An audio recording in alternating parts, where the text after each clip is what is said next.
Welcome back. It's Charter California Edition. I'm Brad Pomerantz. We're joined by Mike Spence, member of the West Covina City Council, and it just goes to show you all politics is local. All politics. Because recently West Covina was presented with an issue dealing with federal immigration. How did that happen? Not the state, not the county, but the city of West Covina. We had a special meeting to talk about an item, and the mayor asked that something be put on the agenda dealing with the president's executive order, not that he wasn't going to enforce immigration law, right? And the court case in Texas about that. So that we take a side on it. Yeah. So let's briefly just mention. I mean, of course, you're giving your position that the executive order was extra, was beyond his scope of authority, and that was a decision too of the court. And that was a decision of the court. That's exactly right. Or they enjoined it, I guess. They stopped it and they talked about administrative law. It's a very technical thing. You know, people always want to view it through immigration pro con or whatever, but it was about administrative law and how administrative laws are made. Yeah. But the key here is that many mayors were asked to sign on an amicus brief to seek the reversal of that court decision. Right. And so in West Covina, mayors are not independently elected. Right. They go through a rotation. Mm-hmm. And so that begged the question, should the mayor of West Covina have the right, authority, ability to sign on to such a brief? And so what happened at the city council on that issue? Well, at the city council meeting, there was no paperwork about the brief, what it said, and the council did not second the mayor's motion to place it on the agenda. So And so, wow. So you couldn't even vote on it. So there wasn't a vote on it, right? He kept saying there was a vote on it. There wasn't a vote because there was no second.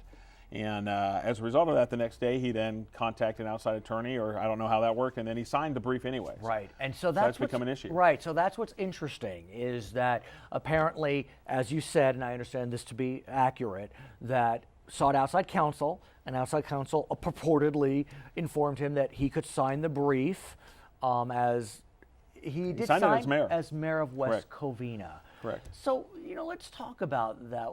What's your sense, and we don't necessarily need to talk about this incident, right? But what's your sense about, can Mike Spence, council member from West Covina, sign something on his own if he's expressing his view, or are you speaking on behalf of West Covina? That's what's confusing. Well, that is what is confusing. It's interesting because we have a policy about letters that we can't sign a letter taking a position on something without making it clear that we're doing it as an individual council member. Okay. And not representing the city's view. And what happened with this incident with the Well, it was mayor? done by email, and we're still trying to sort some of that out. So you're not even sure how... We're not sure. It's all confusing, and the mayor hasn't made everything available yet. And so, we're trying to find that out. But if he represents himself as representing West Covina, then there's a problem. But so you can. So what you're telling us is you could take a position as councilman of West Covina as long as you put an asterisk, I guess, that said, this is my individual position, not the city's position. It says makes clear in the letter that it's my individual position. And, and that's that makes some sense. That does make sense. But when you're representing yourself, the mayor title is a special title, and people assume, especially when you're a mayor, that it represents the city. What if, hypothetically, not even in this instant, the mayor signs and says, this is my individual position? Do you think that's would that be enough for you? Well, that's why it's tricky, right? You don't know when you read the amicus brief, it's not clear on who he's representing. When you read that, it looks like he's representing cities. It was represented as cities in the press, so clearly the press people perpetrated it as representing the city. And I'm not sure the city of West Covina supports his position on this. I have no idea, but also the elected representatives had no say into it. And so it becomes very controversial that way. And just like the court case in Texas, we're dealing with procedure. It's the procedure. Did he take more authority than he was allowed? His name is Mike Spence, West Covina City Council member. My name is Brad Pomerantz. It's Charter California Edition. Thank you.